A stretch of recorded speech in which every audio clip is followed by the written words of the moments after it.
श्री कृष्ण गोविंद हरे मुरारी, हे नाथ नारायण वासुदेवा। श्रीमद् भागवत को नमस्कार, व्यासदेव जी को नमस्कार, मैत्रेय जी को नमस्कार, विदुर जी को नमस्कार करके आज के अध्याय का आरंभ करते हैं। श्री मैत्रेय जी कहते हैं, विदुर जी, इस प्रकार भगवान शंकर ने परचेताओं को उपदेश दिया। फिर परचेताओं ने शंकर जी की बड़े भक्ति भाव से पूजा की। इसके पश्चात वे उन राजकुमारों के सामने ही अंतर्ध्यान हो गई। सब के सब परचेता जल में खड़े रहकर भगवान रुद्र के बताए स्त्रोत का जप करते हुए 10,000 वर्ष तक तपस्या करते रहे। उन्हें अध्यात्म विद्या विशारद परम कृपालु नारद जी ने उपदेश दिया। उन्होंने कहा कि राजन, इन कर्मों के द्वारा तुम अपना कौन सा कल्याण करना चाहते हो? दुख के आत्यंतिक नाश और परमानंद की प्राप्ति का नाम कल्याण है। वह तो कर्मों से नहीं मिलता। राजा ने कहा, महाभाग नारद जी, मेरी बुद्धि कर्म में फंसी हुई है, इसलिए मुझे परम कल्याण का कोई पता नहीं है। आप मुझे विशुद्ध ज्ञान का उपदेश दीजिए, जिससे मैं इस कर्म बंधन से छूट जाऊं। श्री नारद जी ने कहा, देखो देखो राजन, तुमने यज्ञ में निर्दयता पूर्वक जिन हजारों पशुओं की बलि दी है, उन्हें आकाश में देखो। ये सब तुम्हारे द्वारा प्राप्त हुई पीड़ाओं को याद करते हुए बदला लेने के लिए तुम्हारी बाट देख रहे हैं। जब तुम मरकर परलोक में जाओगे, तब ये अत्यंत क्रोध में भरकर तुम्हें अपने लोहे के सींगों से छेदेंगे। अच्छा, इस विषय में मैं तुम्हें एक प्राचीन उपाख्यान सुनाता हूँ। वह राजा पुरंजन का चरित्र है, उसे तुम मुझसे सावधान होकर सुनो। राजन, पूर्व काल में पुरंजन नाम का एक बड़ा यशस्वी राजा था। उसका अविज्ञात नामक एक मित्र था। कोई भी उसकी चेष्टाओं को समझ नहीं सकता था। उसे तरह तरह के भोगों की लालसा थी। उन्हें भोगने के लिए उसने संसार में जितने नगर देखे, उनमें से कोई भी उसे ठीक न जचा। एक दिन उसने हिमालय के दक्षिण तटवर्ती शिखरों पर क्रम भूमि भारतखंड में एक 9 द्वारों का नगर देखा। वह सब प्रकार के सुलक्षणों से संपन्न था। राजा पुरंजन ने उस अद्भुत वन में घूमते घूमते एक सुंदरी को आते देखा, जो अकस्मात उधर चली आई थी। वह सुंदरी भोली भाली किशोरी थी और विवाह के लिए श्रेष्ठ पुरुष की खोज में थी।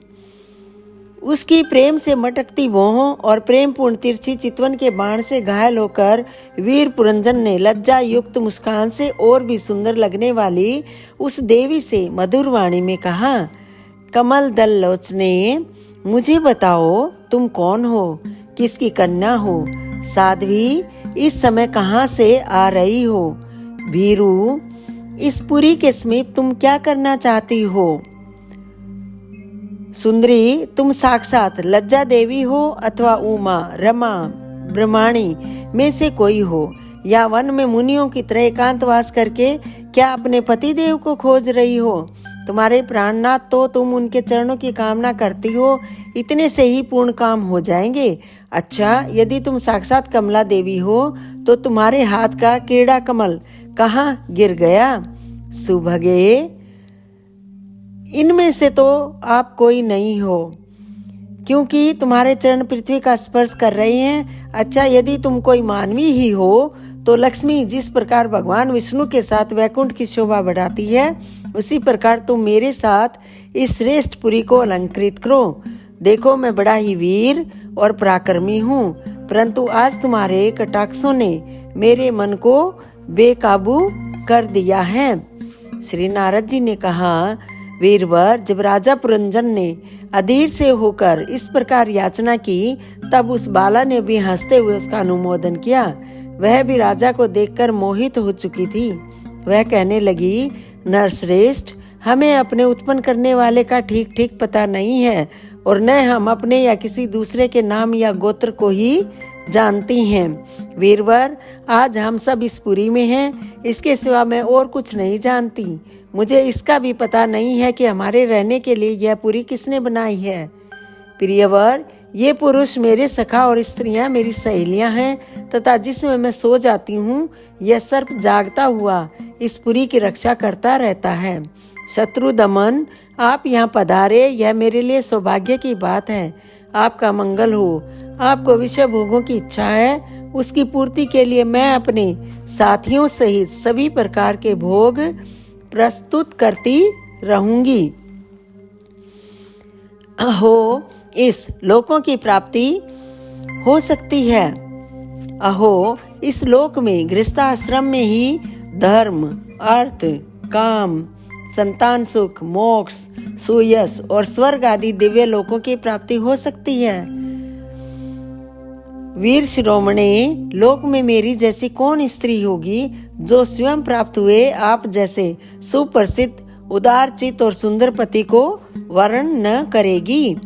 श्री नारद जी कहते हैं, राजन, उन स्त्री पुरुषों ने इस प्रकार एक दूसरे की बात का समर्थन किया, फिर 100 वर्ष तक उसी पुरी में रहकर आनंद भोगा। इस नगर के निवासियों में निर्वाक और पेशकृत ये 2 नागरिक अंधे थे। राजा पुरंजन आंख वाले नागरिकों का अधिपति होने पर भी इन्हीं की सहायता से जहां तहां जाता और सब प्रकार के कार्य करता था। जब कभी अपने प्रधान सेवक विशुचीन के साथ अंतपुर में जाता, तब उसे स्त्री और पुत्रों के कारण होने वाले मोह, प्रसन्नता एवं हर्ष आदि विकारों का अनुभव होता। उसका चित्त तरह तरह के कर्मों में फंसा हुआ था और काम परवश होने के कारण वह मूढ़ रमणी के द्वारा ठगा गया था। उसकी रानी जो जो काम करती थी वही वह भी करने लगता था। वह जब मद्यपान करती तब वह भी मदिरा पीता और मद से उन्मत्त हो जाता था। जब वह भोजन करती तब आप भी भोजन करने लगता और जब कुछ चबाती तो आप भी वही वस्तु चबाने लगता था। इसी प्रकार कभी उसके गाने पर गाने लगता, रोने पर रोने लगता, हंसने पर हंसने लगता और बोलने पर बोलने लगता। वह दौड़ती तो आप भी दौड़ने लगता, खड़ी होती तो आप भी खड़ा हो जाता, सोती तो आप भी उसी के साथ सो जाता और बैठती तो आप भी बैठ जाता। कभी वह सुनने लगती तो आप भी सुनने लगता, देखती तो देखने लगता, सूंघती तो सूंघने लगता और किसी चीज को छूती तो आप भी छूने लगता। कभी उसकी प्रिया शोकाकुल होती तो आप भी अत्यंत दीन के समान व्याकुल हो जाता। जब वह प्रसन्न होती आप भी प्रसन्न हो जाता और उसके आनंदित होने पर आप भी आनंदित हो जाता। इस प्रकार राजा पुरंजन अपनी सुंदरी रानी के द्वारा ठगा गया। सारा प्रकृति वर्ग परिकर ही उसको धोखा देने लगा। वह मूर्ख विवश होकर इच्छा न होने पर भी खेल के लिए घर पर पाले हुए बंदर के समान अनुकरण करता रहता। दोस्तों, यहाँ पर यह अध्याय समाप्त होता है।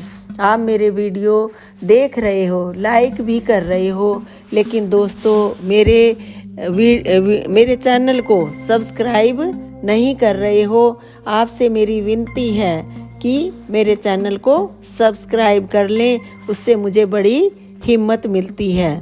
धन्यवाद दोस्तों।